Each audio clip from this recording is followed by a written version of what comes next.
Bonjour à toutes et à tous et bienvenue dans votre journal. Il est midi, nous sommes le samedi 8 avril et voici les titres de l'actualité. Deuxième prime du concours Taj al-Qur'an, les candidats en lice poursuivent leurs prestations devant les membres du jury et sont accompagnés par des professeurs maîtrisant les 10 lectures du Coran. Il s'agit d'exceller dans la psalmodie du Saint-Coran et mettre à l'épreuve ses performances vocales.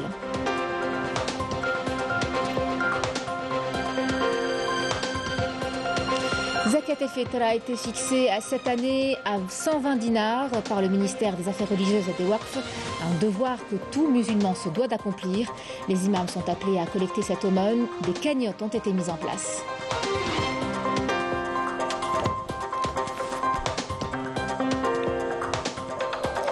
Ramadan, toujours aussi fidèle à ses coutumes, la solidarité sans répit depuis l'avènement de ce mois, avec une large participation d'organisations, d'associations nationales et locales à caractère social et humanitaire. C'est le grand format de ce week-end.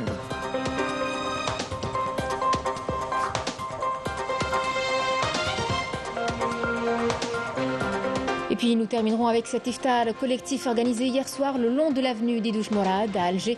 Plus de 2000 personnes y ont pris part, une soirée des plus conviviales sous les sons rythmés des musiques bien de chez nous. Un geste très apprécié qui reflète les valeurs de la société algérienne. Mesdames, Messieurs, bienvenue à vous. On entame ce journal avec le deuxième prime de la 12e édition du concours Taj al-Qur'an.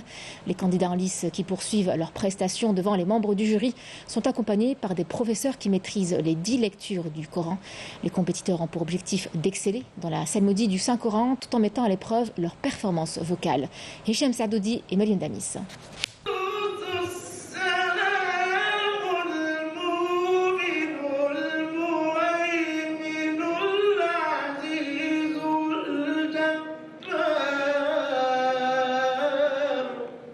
C'est avec des récitations des versets du Saint-Coran que ces candidats entament ce deuxième prime de Taj al-Qur'an. Les participants mettent en compétition leurs performances vocales et leur talent de récitation dans le but de remporter le premier prix. Je souhaite remporter le premier prix. Que Dieu m'aide pour réussir. Lors de ce concours, on récite, on apprend et on psalmodie les paroles de Dieu avec nos shouyours.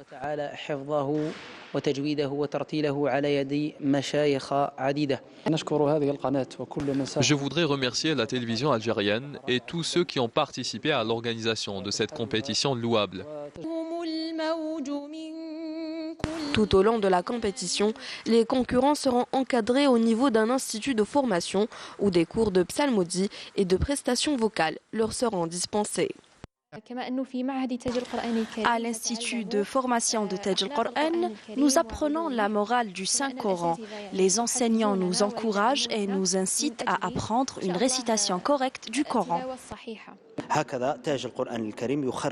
D'ici la fin de la compétition, les participants auront acquis la morale et les valeurs du Saint-Coran.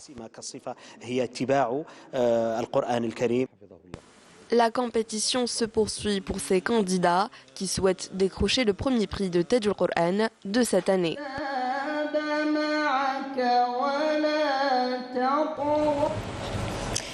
Zakat el-Fitr a été fixée cette année à 120 dinars par le ministère des Affaires religieuses et des Waqf.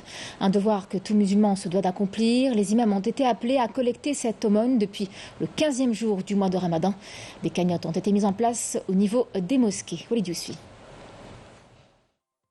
Zakat el-Fitr est un devoir pour tout musulman. Une aumône qui doit être distribuée à la fin du mois sacré de Ramadan. La collecte au niveau des mosquées a débuté à partir de la seconde quinzaine du mois sacré. Je m'acquitte de Zakat el-Fitr pour moi et ma femme chaque année. C'est une obligation pour tous les individus et pour toutes les familles. On doit obligatoirement s'en acquitter avant la fin du mois de Ramadan. Estimé à 120 dinars cette année, les musulmans doivent s'acquitter de Zakat el-Fitr quelques jours avant l'Aïd. Nous avons des cagnottes dédiées à la collecte dans les mosquées. On rassemble l'argent et on le distribue 2 jours avant l'Aïd au profit des personnes démunies dans les quartiers. Une action de générosité qui permet d'aider celles et ceux qui sont dans le besoin. Évocation ce midi de Ghazwat Badr, une bataille cruciale qui a marqué l'histoire du bien contre le mal. En deuxième année de l'hégire, 300 combattants musulmans ont vaincu 1000 Qurayshites grâce à l'aide de Dieu. Évocation avec Mélissa Lider. Conduite par le prophète Mohammed, que le salut soit sur lui, le 17 du mois sacré de Ramadan, de l'an 2 de l'hégire, Ghazwat Badr est la première et la plus grande bataille de l'islam. Une bataille décisive qui a permis d'inscrire des leçons à jamais pour les musulmans et pour le reste du monde. Une bataille gagnée par les musulmans grâce à leur détermination afin de faire valoir la parole de l'islam. Le bon Dieu a envoyé des anges pour resserrer les rangs des 300 combattants musulmans qui combattaient plus de 1000 Qurayshites. Une bataille que les musulmans commémorent chaque année grâce à la puissance d'une confiance totale en Allah. La grande conquête de Badr a été une bataille entre le bien et le mal, à travers laquelle Dieu a pris à ses hommes que lui seul est capable d'accorder ses bienfaits à qui il le désire. Ce mois sacré de Ramadan, toujours aussi fidèle à ses coutumes, la solidarité sans répit depuis l'avènement de ce mois, avec une large participation d'associations locales et nationales à caractère social et humanitaire au profit des plus nécessiteux. On y compte entre autres le Croissant Rouge algérien qui a fait preuve d'un soutien indéfectible et qui n'a pas manqué de faire cette année de se surpasser. Alors comment s'organise cet élan de solidarité? C'est le grand format de ce week-end et il est signé Badé Amarni. L'esprit de solidarité en ce mois sacré de Ramadan règne partout en Algérie. Organisations, associations comptent de plus en plus de bénévoles parmi cadres, étudiants, des jeunes et des moins jeunes qui viennent tous pour aider les personnes dans le besoin ou les passants. Des plats leur sont servis pour la rupture de jeûne. Ils sont bénévoles dans plusieurs organisations humanitaires. Ils donnent de leur temps pour aider les autres en ce mois sacré de Ramadan. Nous avons commencé notre reportage chez la plus ancienne institution humanitaire en Algérie, le Croissant Rouge algérien, qui compte des dizaines de restaurants à travers le pays pour servir des repas chauds à l'heure de l'iftar. À l'occasion du mois de Ramadan cette année, le Croissant Rouge algérien a lancé une très vaste opération de solidarité, la plus grande opération de son histoire. Avec l'ouverture de plus de 300 restaurants à travers le territoire national, restaurants et points de distribution de repas. La nouveauté cette année sont les repas emportés, puisqu'il y a des familles qui veulent manger chez eux. Donc nous avons plus misé sur les repas emportés. En ce qui concerne la distribution de colis alimentaires, nous avons dépassé les 50 000 colis alimentaires à travers le territoire national.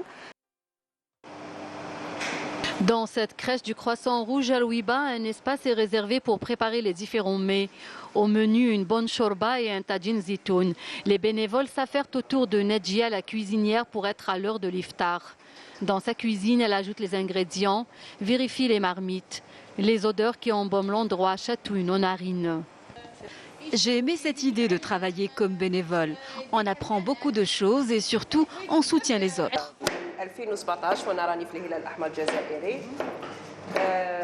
Je suis au Croissant Rouge depuis 2017, mais c'est la première fois que je me porte bénévole pour la table de Ramadan. C'était mon rêve depuis l'enfance de pouvoir aider et c'est maintenant que j'ai pu le réaliser. Notre restaurant accueille des personnes préférant emporter leurs plats à domicile. Ils sont au nombre de 750. D'autres viennent pour manger ici sur place. Changement d'endroit, mais avec la même ambiance. Nous sommes dans le laboratoire d'un grand traiteur du côté ouest d'Alger. Ce membre de l'association Nasl Khir nous invite dans sa cuisine pour nous faire découvrir ses préparations et le plat du jour. L'opération Hadid Bénévolat, j'ai commencé en 2015. La première opération en 2015 jusqu'à aujourd'hui. Alors, l'esprit des bénévolats, c'est le partage, c'est le groupe, c'est aimer l'Algérie. Très tôt le matin, le chef prépare ses épices qu'il a lui-même choisies et tous les ingrédients nécessaires pour une bonne shorba et une purée accompagnée d'un bon ragoût de viande. Les premières bénévoles arrivent pour lui prêter main forte. J'ai intégré l'association Nasl Khair grâce à ma copine Lina qui a été déjà membre de cette association l'année précédente. On vient aider, on épluche, on lave la vaisselle, on distribue la nourriture pour les gens. C'est la quatrième fois qu'on est avec eux. C'est la 4e fois que je participe comme aide cuisinier. Nous aidons au maximum les gens dans le besoin. Nous remercions tous les donateurs. Ici, c'est une véritable fourmilière. Chaque bénévole a une tâche à accomplir. Parmi elles, Nour Liaqin qui a accompagné sa tante pour la première fois pour participer à cette opération. Elle n'a que 14 ans. C'est la première fois. Je suis venue avec ma tante qui est bénévole à l'association Nas El Khair. Je veux aider et j'ai beaucoup aimé. Les bénévoles et le chef m'ont appris beaucoup de choses sur le bénévolat. Nous avons accompagné ces bénévoles dehors 1 heure avant la rupture de jeûne pour servir leur box. Dans le cadre de notre programme Rahma et notre projet Ranahna Njib Lek Taftar, qui était auparavant Ranahna Aji Taftar, la crise du Covid nous a poussé à trouver une solution pour protéger la santé publique. Nous avons installé un point de distribution au niveau de l'ETFC. Plus de 300 places sont distribuées par jour. Les associations humanitaires sont nombreuses à s'organiser pendant ce mois sacré. Cette solidarité se manifeste également sur les réseaux sociaux à travers des collectifs et des groupes, avec le même objectif, dessiner le sourire sur les visages de ceux qui sont dans le besoin durant ce mois sacré. Et on vous parle à présent de l'un des plats qui s'invite le plus à nos tables ramadanesques, un plat entièrement sucré à base de viande et de fruits secs parfumés à la fleur d'oranger et que l'on nomme l'hamlahlou. Ce tagine est pour certains un indispensable, tandis que pour d'autres c'est une sucrerie à déguster de temps à autre. Les goûts ne se discutent pas après tout. Il est en tout cas revisité depuis quelques années. Reportage Malika Bellal. C'est un plat traditionnel connu de tous les Algériens. Du nord au sud, de l'est à l'ouest. Pour beaucoup de familles algériennes, une table ramadanesque sans tagine lahlou n'en est pas une. Le tagine d'agneau sucré, plus communément appelé l'hamlahlou, est en effet un plat indispensable pour garnir la table de l'iftar. الحلو لازم يكون في المائدة. أنا كي ما يكونش ما أنا سوي با داكور. هذاك هو باسكو أنا نبدا به حاجة حلوة. Je le mange le hamlahlou. Quand je le fais, je le mange. Il reste plus, j'en refais. Parce qu'on l'aime. Juste après la bourrèque, on le mange. Ce plat typique du nord de l'Algérie se revisite sous différentes formes, même si la base demeure la même. Certains le dégustent comme un plat à part entière, pendant que d'autres le mangent en fin de repas comme un dessert gourmand. Comme dessert plutôt, sans viande. Pourquoi ? Parce que c'est trop sucré. J'arrive pas à m'accrocher à cette viande sucrée. الحلو c'est un dessert pour moi. أنا ليا ناكلو خطرة زوج 3 خطرات في الشهر بركة. حاجة مليحة مور ماكلة، حاجة حلوة بنينة. مور ماكلة، سي نورمال، ما راحش تبدا به. Ce tagine lahlou, qu'il soit du centre, de l'est ou de l'ouest, a cette particularité d'être également servi lors des repas de cérémonie de mariage. Dans tous les cas, l'objectif est le même, un plat faible, bon augure de douceur. الحلو نديروه فعل في رمضان كي ندخلوا للكوزينه نسمو بسم الله ونبداو بالبلا الاولاني اللي نحلو به ياماتنا بالحم الحلو. بريسك كاع لي فامي الجيريان يبداو بالحم الحلو فال ديجا ريحه القرفه والمزهر لو بروميير جور تحسي بلي رمضان. هي عاده من العادات الجزائريه نورمالمون كاع لي ريجيون يديروا هكذايا. Ce tagine, comme beaucoup d'autres, dénote de la richesse culinaire qui caractérise la cuisine algérienne, une richesse qui se dévoile un peu plus pendant ce mois de Ramadan. L'OCI se réunit aujourd'hui au niveau de la commission exécutive pour discuter des dernières violations commises par les forces de l'entité sioniste. Des agressions qui se poursuivent. Ce matin, un jeune Palestinien a été blessé par les forces coloniales alors que des dizaines ont été asphyxiés lors d'affrontements qui ont eu lieu dans le camp Al-Aroub au nord d'El Khalil. Pour rappel, 2 jeunes Palestiniens ont été blessés hier dans la localité de Barqin, au sud-ouest de Djinin, et 15 autres, dont 3 enfants, ont été arrêtés à l'entrée de la mosquée d'Al-Aqsa al-Quds. Les forces coloniales ont renforcé hier soir leur dispositif militaire au nord de la Cisjordanie, notamment aux alentours de Naplouse. Je vous en parlais en titre, plus de 2000 personnes ont pris part à un iftar organisé hier soir le long de l'avenue d'Idouche Morad jusqu'à la Grande Poste d'Alger. Des centaines de tables jonchaient la grande artère, une action qui se veut un geste de solidarité et qui reflète les valeurs de la société algérienne. S'en est suivi une soirée des plus conviviales, sous les sons rythmés des musiques bien de chez nous. Les convives, qu'ils soient d'ici ou d'ailleurs, étaient ravis d'y avoir assisté. Et ce n'est pas notre journaliste Araf Hamouche qui nous dira le contraire. Regardez. Alger vous invite à sa table. Et pour le coup, les Algérois ont répondu présents pour ce mégaftor. Ils sont venus de tous les coins de la capitale, même des autres villes, pour rompre le jeûne lors d'un iftar collectif. Selon les organisateurs, près de 2000 personnes étaient sur place. La mairie d'Alger Centre n'a rien laissé au hasard. Une table géante a été dressée sur environ 500 mètres en partant de l'avenue d'Idouche Mourad jusqu'à la Grande Poste. C'est la première fois, vraiment, je vois qu'il y a des tables de la fac centrale jusqu'à la place Odin. On est très émus, c'est magnifique. D'habitude, on voyait ça peut-être dans d'autres pays, mais là, vraiment... Et je suis très contente, je suis très émue. Et mes enfants, ils m'ont dit, maman, mais vraiment, c'est la plus belle ville du monde. Moi, je vois juste que le peuple est uni. Parce qu'on est tous là en train de... sommes tous en train de manger, d'accord? Et on remercie les autorités locales, parce qu'il faut le faire. Ça ne coûte pas rien. Et donc tout le monde est là, c'est les familles, les enfants, tout le monde se promène, c'est la joie, la bonne humeur, c'est fantastique. Vous êtes venu tout seul ou en famille? Non, je suis venu en famille avec mon épouse et ma belle-mère. Très bien. Bonjour madame. Bonjour monsieur. Oh, c'est trop sympa, vraiment. On est venu par hasard et là franchement, ça nous a beaucoup touchés. Sur place, ces touristes anglais ont été impressionnés de ce grand élan de solidarité et de fraternité du peuple algérien. Ils ont tenu à saluer cette initiative. C'est vraiment magnifique de regrouper les gens dehors pour partager l'iftar ensemble, surtout après une longue journée de jeûne.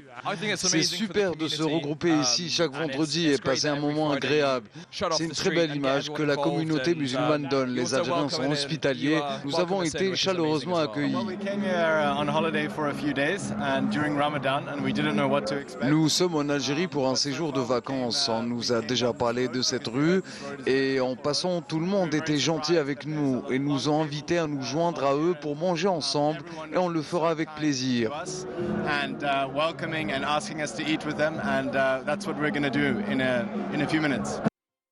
Nous sommes à 1 heure de la rupture du jeûne. Le rythme s'accélère. Les bénévoles, très nombreux pour l'occasion, étaient vêtus de différentes couleurs selon la tâche assignée à chacun d'entre eux. En déambulant tout au long des rangées de tables, nous avons rapidement été saisis par l'odeur très appétissante de la traditionnelle shorba. Il faut dire que tout le mérite revient à ces femmes et hommes qui ont commencé à préparer ce repas depuis tôt le matin.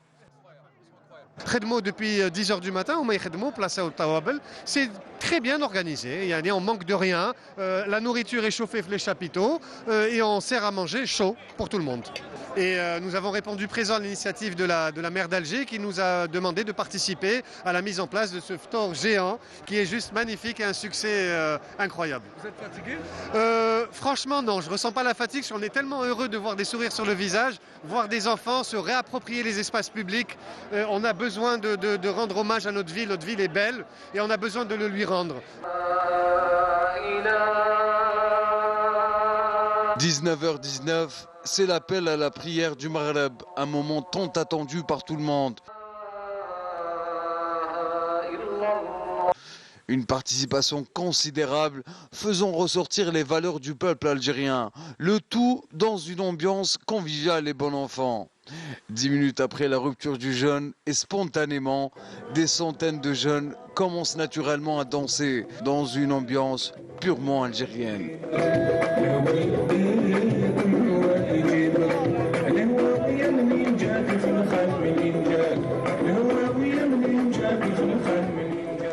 C'est la fin de cette édition. Merci à vous de l'avoir suivi. Tout de suite, les nouvelles du ciel avec Mila Abed. Vous savez, l'information revient ce soir à 18h avec Kemal Swig. Quant à moi, je vous dis à très vite et je vous souhaite une excellente journée.